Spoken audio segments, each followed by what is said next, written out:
Good morning, 7th and 8th grade. This video is so that you can not go a whole week without reading some of Wonder. So I am going to be starting us off at page 33 in the chapter called Home. Just listen close, do your best to follow along, and be listening for a vocabulary word because there should be one towards the end of our reading today. So just pay close attention and I'll read and I'll pause every now and then to, and so that way you can, just follow along. Don't forget to do the worksheet that goes along with these chapters. Okay, so our first chapter is called Home.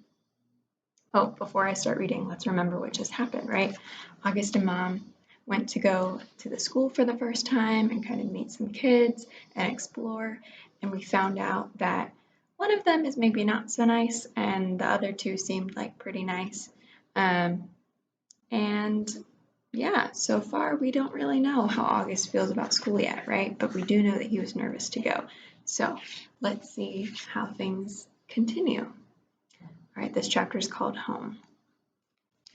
As soon as we had walked at least half a block from the school, Mom said, "So, how'd it go? Did you like it?" "Not yet, Mom.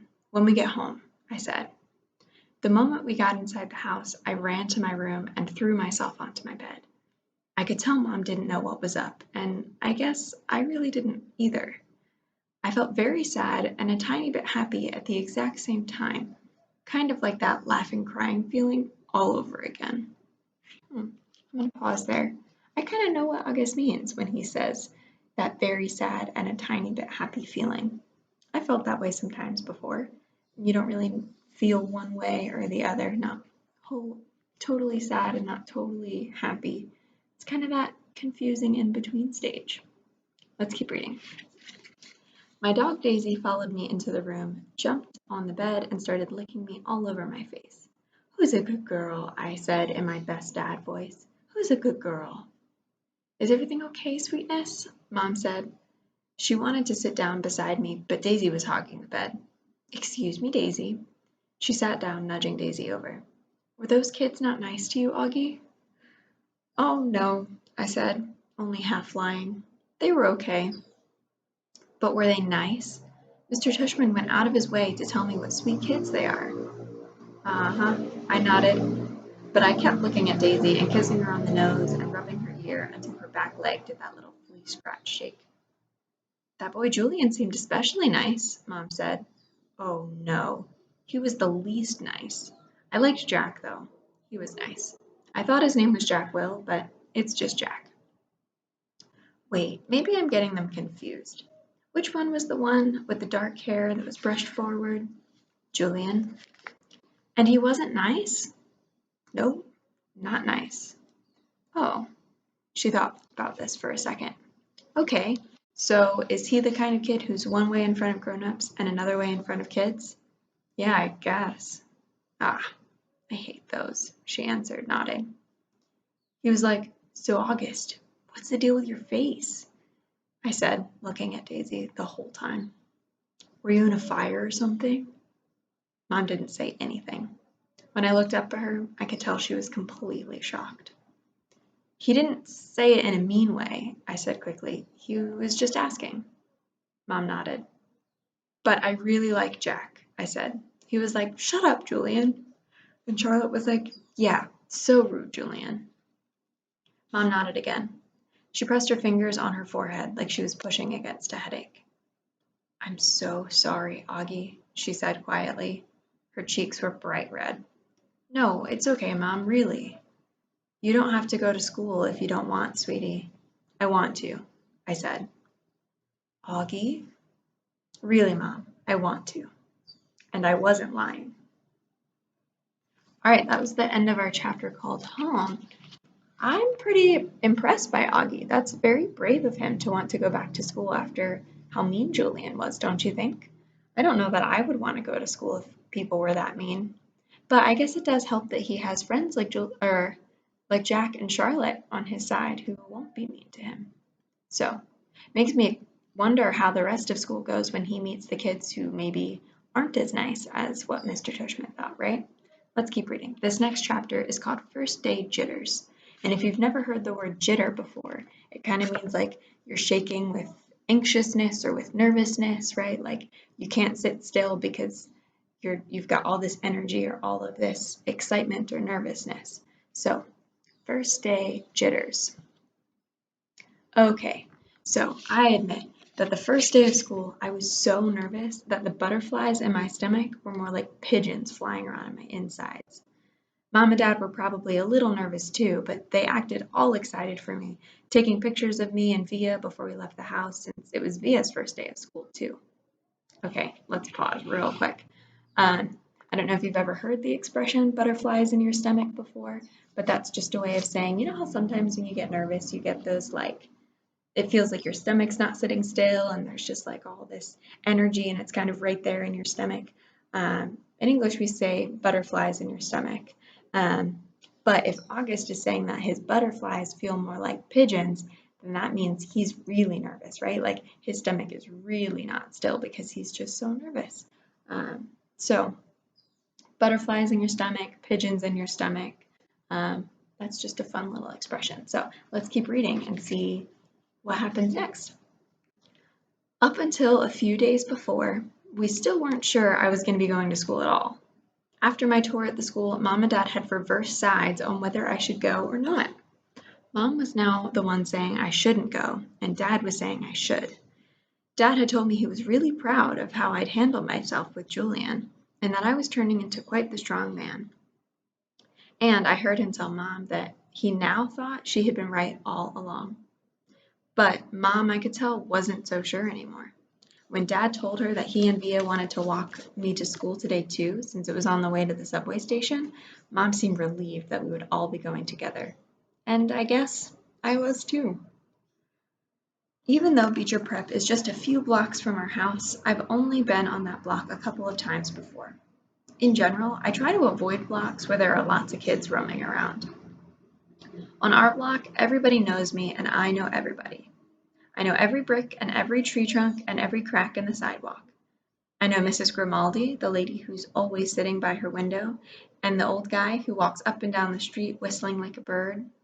I know the deli on the corner where Mom gets our bagels. I know the deli on the corner where Mom gets our bagels and the waitresses at the coffee shop who all call me honey and give me lollipops whenever they see me. I love my neighborhood of North River Heights, which is why it was so strange to be walking down these blocks and feeling like it was all new to me suddenly. Amesfort Avenue, a street I had been down a million times, looked totally different for some reason. Full of people I never saw before, waiting for buses, pushing strollers. We crossed Amesfort and turned up Heights Place. Via walked next to me like she usually does, and Mom and Dad were behind us.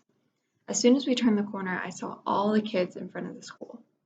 Hundreds of them, talking to each other in little groups, laughing or standing with their parents, who were talking with other parents. I kept my head way down. Everyone's just as nervous as you are, Via said in my ear. Just remember, this is everyone's first day of school, okay? Mr. Tushman was greeting students and parents in front of the school entrance. I have to admit, so far nothing bad happened. I didn't catch anyone staring or even noticing me. Only once did I look up to see some girls looking my way and whispering with their hands cupped over their mouths. But they looked away when they saw me notice them. We reached the front entrance. Okay, so this is it, big boy, said Dad, putting his hand on the top of my shoulders. Have a great first day. I love you, said Via, giving me a big hug and kiss. You too, I said. I love you, Augie, said Dad, hugging me. Bye. Then Mom hugged me, but I could tell she was about to cry, which would have totally embarrassed me, so I just gave her a fast, hard hug and turned and disappeared into the school. All right, our next chapter is called Locks. I went straight to room 301 on the third floor. Now I was glad I had gone on that little tour because I knew exactly where to go and didn't have to look up once. I noticed that some kids were definitely staring at me now. I did my thing of pretending not to notice. I went inside the classroom and the teacher was writing on the chalkboard while all the kids started sitting at different desks. The desks were in a half circle facing the chalkboard, so I chose the desk in the middle towards the back, which I thought would make it harder for anyone to stare at me. I kept my head way down, just looking up, just enough from under my bangs to see everyone's feet. As the desk started to fill up, I did notice that no one sat down next to me.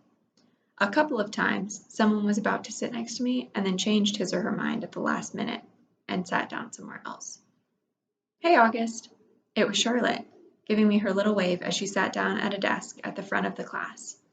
Why anyone would ever choose to sit way up front in a class? I don't know. "Hey," I said, nodding hello. Then I noticed Julian was sitting a few seats away from her, talking to some other kids. I know he saw me, but he didn't say hello. Suddenly, someone was sitting down next to me. It was Jack Will. "Jack." "What's up?" he said, nodding at me. "Hey, Jack," I answered, waving my hand, which I immediately wished I hadn't done because it kind of felt uncool. "Okay, kids, okay, everybody settle down," said the teacher, now facing us. She had written her name, Miss Petosa, on the chalkboard. "Everybody find a seat, please. Come in," she said to a couple kids who had just walked into the room. "There's a seat right there and right there." She hadn't noticed me yet. "Now, the first thing I want everyone to do is stop talking and—" She noticed me. "And put your backpacks down and quiet down." She only hesitated for a millionth of a second, but I could tell the moment she saw me. Like I said, I'm used to it by now. Oh, I'm going to pause there. That's a little bit sad, don't you think? We talked about this before, how Augie feels like he gets stared at a lot, and maybe before when we read it, you might have thought, oh, well, maybe he's just nervous, or maybe that doesn't really happen all the time, but it seems like every new person we meet just stares at him. That's not very nice. Even teachers. Okay, let's keep going. "I'm going to take attendance and do the seating chart," she continued, sitting on the edge of her desk. Next to her were 3 neat rows of accordion folders. "When I call your name, come up and I'll hand you a folder with your name on it. It contains your class schedule and your combination lock, which you should not try to open until I tell you to. Your locker number is written on the class schedule. Be forewarned that some lockers are not right outside this classroom, but down the hall. And before anyone even thinks of asking, no, you cannot switch lockers and you cannot switch locks. Then, if there's time at the end of this class period, we're all going to get to know each other a little better, okay?" Okay. She picked up the clipboard on her desk and started reading the names out loud. "Okay, so Julian Albans," she said, looking up. Julian raised his hand and said, "Here," at the same time. "Hi, Julian," she said, making a note on her seating chart. She picked up the very first folder and held it out towards him. "Come pick it up," she said, kind of no nonsense. He got up and took it from her. "Samina Chin." She handed a folder to each kid as she read off the names. As she went down the list, I noticed that the seat next to me was the only one still empty, even though there were 2 kids sitting at one desk a few seats away. When she called the name of one of them, a big kid named Henry Joplin, who already looked like a teenager, she said, "Henry, there's an empty desk right over there. Why don't you take that seat?" She handed him his folder and pointed to the desk next to mine. Although I didn't look at him directly, I could tell Henry did not want to move next to me, just by the way he dragged his backpack on the floor as he came over, like he was moving in slow motion. Then he flopped his backpack up really high on the right side of the desk, so it's kind of like a wall between his desk and mine. It's kind of even more mean than Julian. That's not nice at all. I don't think I like this Henry Joplin. Okay. "Maya Markowitz," Miss Petosa was saying. "Here," said a girl about 4 desks down from mine. "Miles Nowry?" "Here," said the kid that had been sitting with Henry Joplin. As he walked back to his desk, I saw him shoot Henry a "poor you" look. "August Pullman," said Miss Petosa. "Here," I said quietly, raising my hand a bit. "Hi, August," she said, smiling at me very nicely when I went to pick up the folder. I kind of felt everyone's eyes burning into my back for the few seconds I stood in front of the class, and everyone looked down, and when I walked back to my desk. I resisted spinning the combination when I sat down, even though everyone else was doing it, because she had specifically told us not to. I was already pretty good at opening locks anyway because I've used them on my bike. Henry kept trying to open his lock but couldn't do it. He was getting frustrated and kind of cursing under his breath. Miss Petosa called out the next few names. The last name was Jackwell. After she handed Jack his folder, she said, "Okay, so everybody, write your combinations down somewhere safe that you won't forget, okay? But if you do forget, which happens at least 3.2 times per semester, Mrs. Garcia has a list of all the combination numbers. Now go ahead, take your locks out of your folders and spend a couple minutes practicing how to open them." Though I know some of you went ahead and did that anyway. She was looking at Henry when she said that. And in the meanwhile, I'll tell you guys a little something about myself. And then you guys can tell me a little something about yourselves, and we'll get to know each other. Sound good? Okay. She smiled at everyone, though I felt like she was smiling at me the most. It wasn't a shiny smile like Mrs. Garcia's smile, but a normal smile, like she meant it. She looked very different from what I thought teachers were going to look like. I guess I thought that maybe she'd be like Miss Fowl from Jimmy Neutron, an old lady with a big bun on the top of her head. But in fact, she looked exactly like Mon Mothma from Star Wars Episode 4, haircut kind of like a boy's and a big white shirt, kind of like a tunic. She turned around and started writing on the chalkboard. Henry still couldn't get his lock to open, and he was getting more and more frustrated every time someone else popped one open. He got really annoyed when I was able to open mine on the first try. The funny thing is, if he hadn't put his backpack down between us, I most definitely would have offered to help him. Let's pause real quick and just reflect. It sounds like Mrs. Petosa is really nice, maybe even nicer than Mrs. Garcia, because she has a normal smile at August and doesn't seem to think that he's very weird, you know? Yeah, she seems nice. So far, the only people that we should be a little bit nervous about seem like Julian and Henry. So maybe today will be a good day for August. Let's keep reading. Miss Petosa told us a little about who she was. It was boring stuff about where she originally came from and how she always wanted to teach, and she left her job on Wall Street about 6 years ago to pursue her dream to teach kids. She ended by asking if anyone had any questions, and Julian raised his hand. Yes, she had to look at her list of names to remember his. Julian. "That's cool to hear about how you're pursuing your dream," he said. "Thank you." "You're welcome," he smiled proudly. "Okay, why don't you tell us a little about yourself, Julian? Actually, here's what I want everyone to do. Think of 2 things you want people to know about you." Actually, wait a minute. How many of you kids came from Beecher Prep Lower School? About half the kids raised their hand. Okay, so a few of you already know each other, but the rest of you, I guess, are new to school, right? So everybody think of 2 things that you want the other people to know about you. And if you know some of the other kids, try to think of things that they don't already know about you. Okay? So let's start with Julian. We'll go around the room.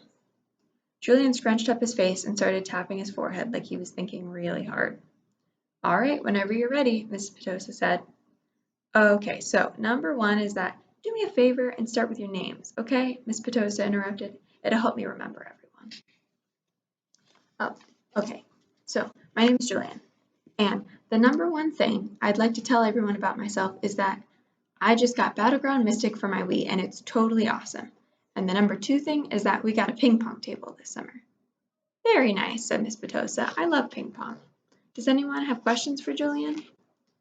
Is Battleground Mystic multiplayer or 1 player? Said the kid named Miles.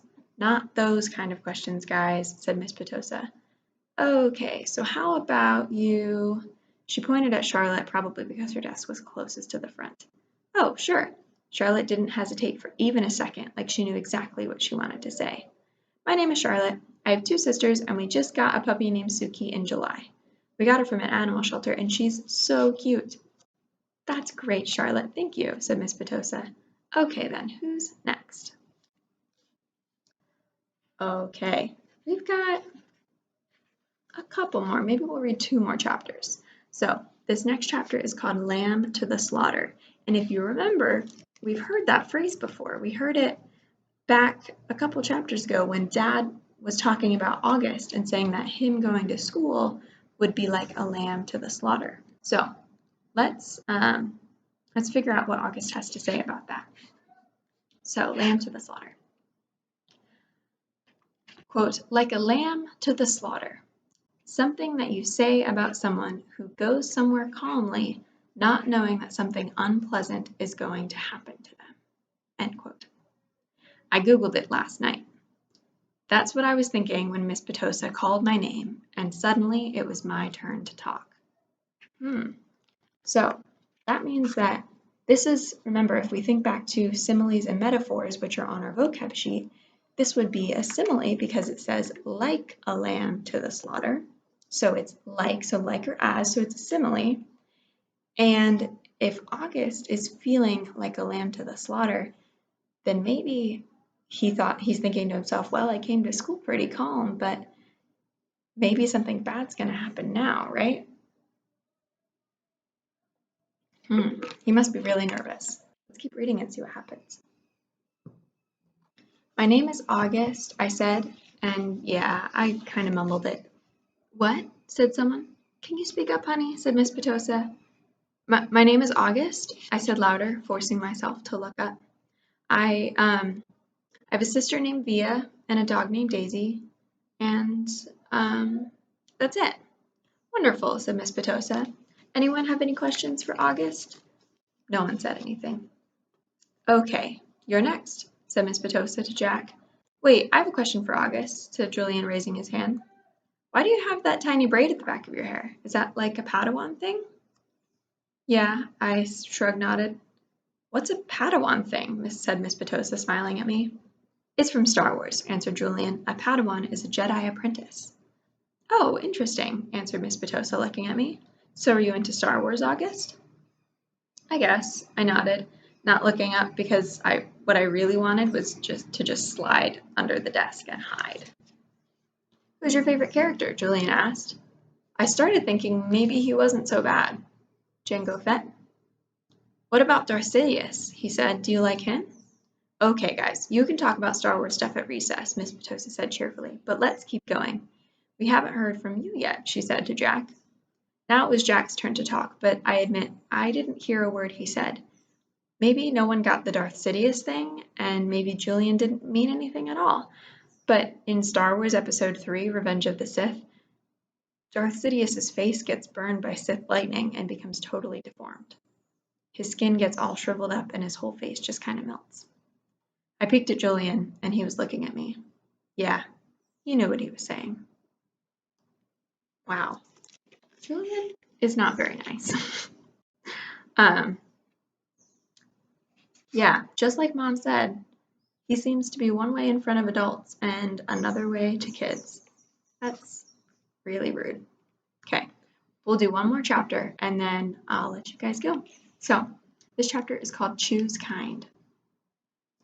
There's a lot of shuffling around when the bell rang and everyone got up to leave. I checked my schedule and it said my next class was English in room 321. I didn't stop to see if anyone else from my homeroom was going that way. I just zoomed out of class and down the hall and sat as far from the front as possible. The teacher, a really tall man with a yellow beard, was writing on the chalkboard. Kids came in laughing and talking in little groups, but I didn't look up. Basically, the same thing that happened in homeroom happened again. No one sat next to me except for Jack, who was joking around with some kids who weren't in our homeroom. I could tell Jack was the kind of kid that other kids like. He had a lot of friends, and he made people laugh. When the second bell rang, everyone got quiet, and the teacher turned around and faced us. He said his name was Mr. Brown, and that then he started talking about what we would be doing this semester. At a certain point, somewhere between A Wrinkle in Time and The Shen of the Sea, he noticed me, but kept right on talking. I was mostly doodling in my notebook while he talked, but every once in a while I would sneak a look at the other students. Charlotte was in this class. So were Julian and Henry. Miles wasn't. Mr. Brown had written on the chalkboard in big block letters, Precept. Okay, everybody write this down at the very top of the first page of your English notebook, he said. As we did what he told us to do, he said, okay, so who can tell me what a precept is? Does anyone know? No one raised their hands. Mr. Brown smiled, nodded, and turned around to write on the chalkboard again. Precepts equals rules about really important things. Like a motto? Someone called out. Like a motto, said Mr. Brown, nodding as he continued writing on the board. Like a famous quote, like a line from a fortune cookie. Any saying or ground rule that can motivate you. Basically, a precept is anything that helps guide us when making decisions about really important things. He wrote all that on the chalkboard and then turned around to face us. So, what are some really important things? He asked us. A few kids raised their hands, and as he pointed to them, they gave their answers, which he wrote on the chalkboard in really sloppy handwriting. Rules, schoolwork, homework. What else? He said as he wrote, not even turning around. Just call things out. He wrote everything that everyone called out. Family, parents, pets. One girl even called out, the environment. The environment, he wrote on the chalkboard and added, our world. Sharks, because they eat dead things in the ocean, said one of the boys, a kid named Reed, and Mr. Brown wrote down sharks. Bees, seatbelts, recycling, friends. Okay, said Mr. Brown, writing all those things down. He turned around when he finished writing to face us again, but no one named the most important thing of all. We all looked at him, out of ideas. God? Said one kid, and I could tell, even though Mr. Brown wrote God down, that wasn't the answer he was looking for. Without saying anything else, he wrote down who we are. Who we are, he said, underlining each word as he said it. Us, right? What kind of people are we? What kind of person are you? Isn't that the most important thing of all? Isn't that the kind of question we should be asking ourselves all the time? What kind of person am I? Did anyone happen to notice the plaque next to the door of the school? Did anyone read what it says? Anyone? He looked around, but no one knew the answer. It says, know thyself, he said, smiling and nodding. And learning who you are is what you're here to do. I thought we were here to learn English, Jack cracked, which made everyone laugh. Oh, yeah, and that too, Mr. Brown answered, which I thought was very cool of him. He turned around and wrote in big, huge block letters that spread out all the way across the top of the chalkboard, Mr. Brown's September Precept. When given the choice between being right or being kind, choose kind. Okay, so everybody, he said, facing us again, I want you to start a brand new section in your notebooks and call it Mr. Brown's Precepts. He kept talking as we did what he was telling us to do. Put today's date at the top of the first page, and from now on, at the beginning of every month, I'm going to write a new Mr. Brown precept on the chalkboard, and you're going to write it down in your notebook. And then we're going to discuss what that precept says and what it means. At the end of the month, you're going to write an essay about it, about what it means to you. So by the end of the year, you'll all have your own list of precepts to take with you. Over the summer, I asked my students to come up with their very own personal precept and write it on a postcard and mail it to me from wherever you go on your summer vacation. People really do that? Said one girl whose name I didn't know. Oh, yeah, he answered. People really do that. I've had students send me new precepts years after they've graduated from the school, actually. It's pretty amazing. He paused and stroked his beard. But anyway, next summer seems like a long way off, I know, he joked, which made us laugh. So everybody relax a little bit while I take attendance, and then when we're finished with that, I'll start telling you about all the fun stuff we're going to be doing this year, in English. He pointed to Jack as he said this, which was also funny, and so we all laughed. As I wrote down Mr. Brown's September precept, I suddenly realized that I was going to like school, no matter what. All right, that's the end of our chapter.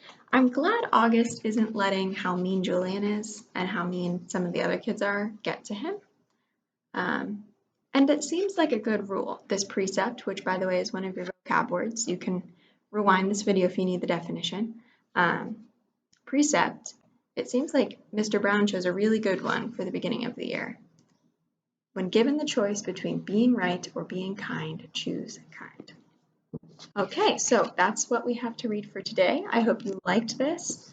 I'm excited to read more, and hopefully we get to read more together in person soon. So have a great rest of your day.